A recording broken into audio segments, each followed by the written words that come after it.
Hey guys, super excited for tonight, session 2 of Whitney's message series about Mary of Bethany. I'm really excited to come back again and learn a little bit more from this amazing woman in the Bible who was just so dedicated to Jesus. So same as our last session, if there's something impactful, if there's something that you want to say just to thank Whitney, anything like that, any prayer requests, we just invite you to comment below on this post message, and then we'll be connecting with you from there. We love you guys. Enjoy the message, and we'll talk to you soon.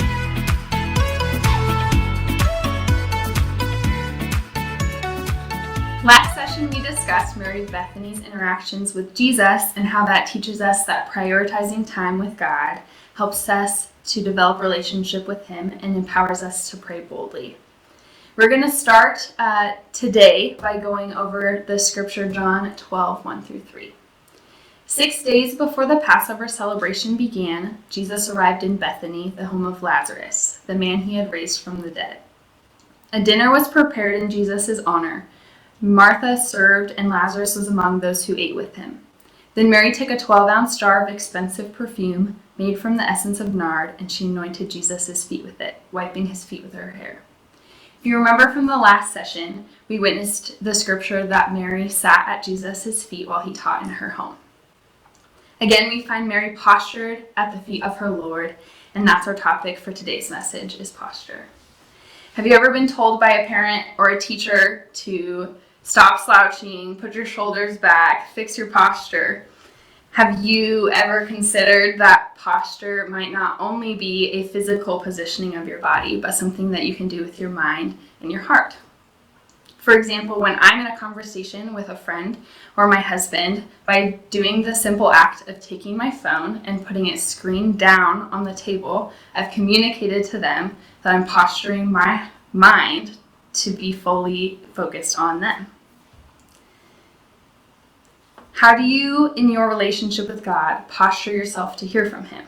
Is it a physical posture of raising your hands during worship or kneeling to pray? Is it a posture of your mind to allow yourself silence at the end of a prayer to hear from the Lord? I'm in the Army, and a custom that we have is that when someone of higher ranking than you, let's say an officer, comes into a room of soldiers, someone would call that room to attention. This is a physical posture, and in this instance, I would stand, my eyes and head would be straight forward, I would not speak, and my arms and hands would be straight at my side. We do this for a number of reasons. Number one, it symbolizes my respect of that officer's power and authority. That individual's presence demands the room's attention. Number two, an officer can give orders or share pertinent information. So by standing and allowing myself to be completely undistracted, I have equipped myself to hear and receive that information. How often do we invite God into the room through prayer or worship and then not grant Him the attention that His presence demands? How often do we ask God to speak to us and then not posture our hearts and minds to receive the words that He has for us? Did you know that God postures Himself to hear what you have to say?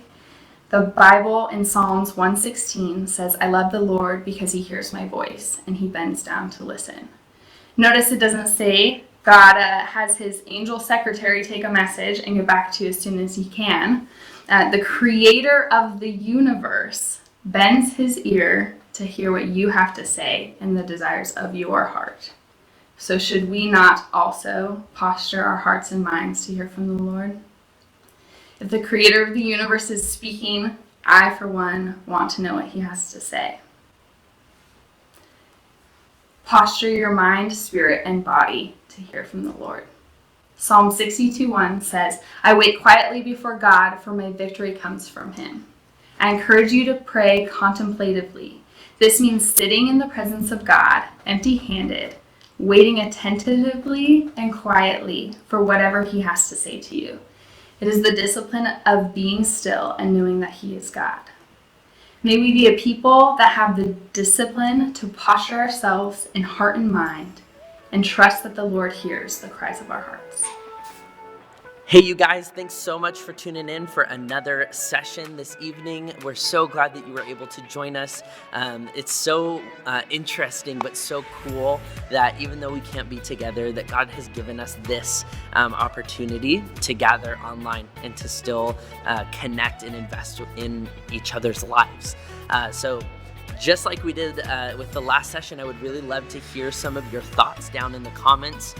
If you would be willing to kind of think through the questions from tonight's message on what can we learn about God, what can we learn about people, and then tonight I would really love to hear from you guys, like what is your next step from tonight's message? What are you going to implement in the next few days to help you engage a little bit more strongly in your relationship with God?